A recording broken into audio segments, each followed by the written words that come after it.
ស្ដីបងប្អូនអរគ្នាថ្ងៃនេះមកស្ទួយត្រីបងប្អូនដើរកន្លែងស្ទួយត្រីឥឡូវគាត់ថាមកស្ទួយតាមបន្លាយនៅកប់ស្រូវបងប្អូនហើយនេះនុយរបស់ខ្ញុំ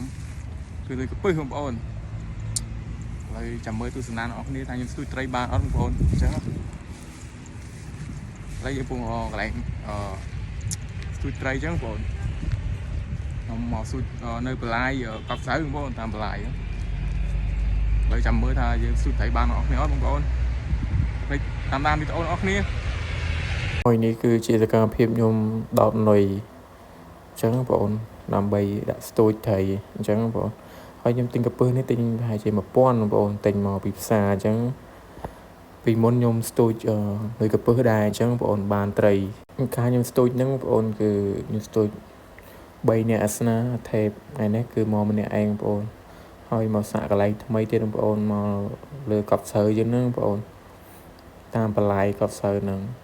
ពីមានមកត្រីទាំងបងប្អូនហើយនេះរៀបចំដល់នុយឯងបងប្អូនដឹងបាននឹងអត់ទេបងប្អូនហើយកន្លែងថ្មីនេះចាំមើលទស្សនាអរគ្នាបងប្អូនថាបានត្រីអត់មុនដំបូងថាទៅកន្លែងឈូកបងប្អូនហើយខ្ញុំថតមុនដំបូងថាទៅស្ទួយកន្លែងហ្នឹងមានមកត្រីដែរអញ្ចឹងបងប្អូនតបមកយើងគាត់ថាម្នាក់ឯងខ្ជិលពិបាកកាន់ដុំបវក់ហ្នឹងអីចឹងបងប្អូនអញ្ចឹងក៏សម្រាប់ចិត្តមកស្ទួយកន្លែងតាមបន្លាយកប់ស្រូវអញ្ចឹងបងប្អូនទី1យើងវានៅចិត្តផ្ទះដែរអញ្ចឹងបងប្អូននេះស្រួលដែរនេះខ្ញុំដើរមកដែរបងប្អូន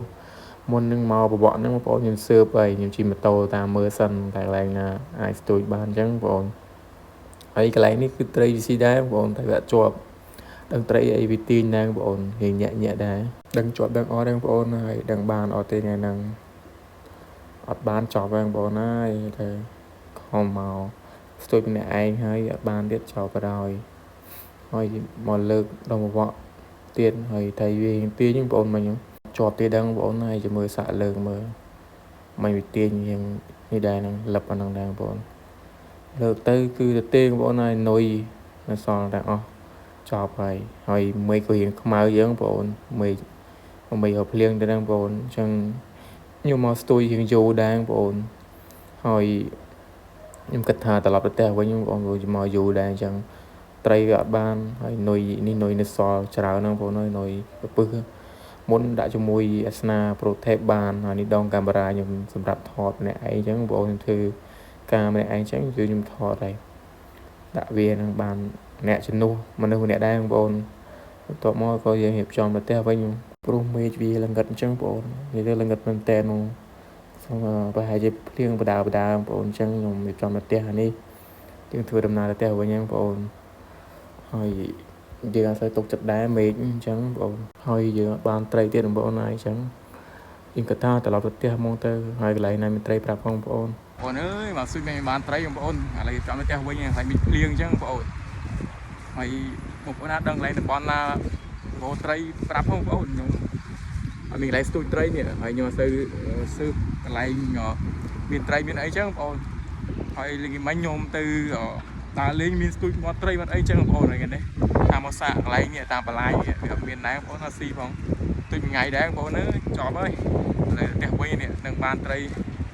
ពុនរករឿងហើយបានត្រីផងបងប្អូនណាស្ឡើង2 3ម៉ោងម៉ែនេះអត់បានត្រីមួយផងលើដល់ផ្ទះទៅវិញបងប្អូន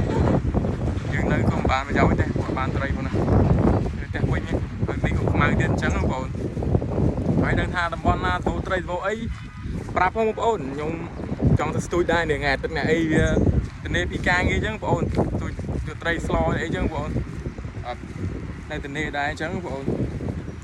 ឡូវបងប្អូនណាដឹងកន្លែងមានត្រីប្រាប់ផង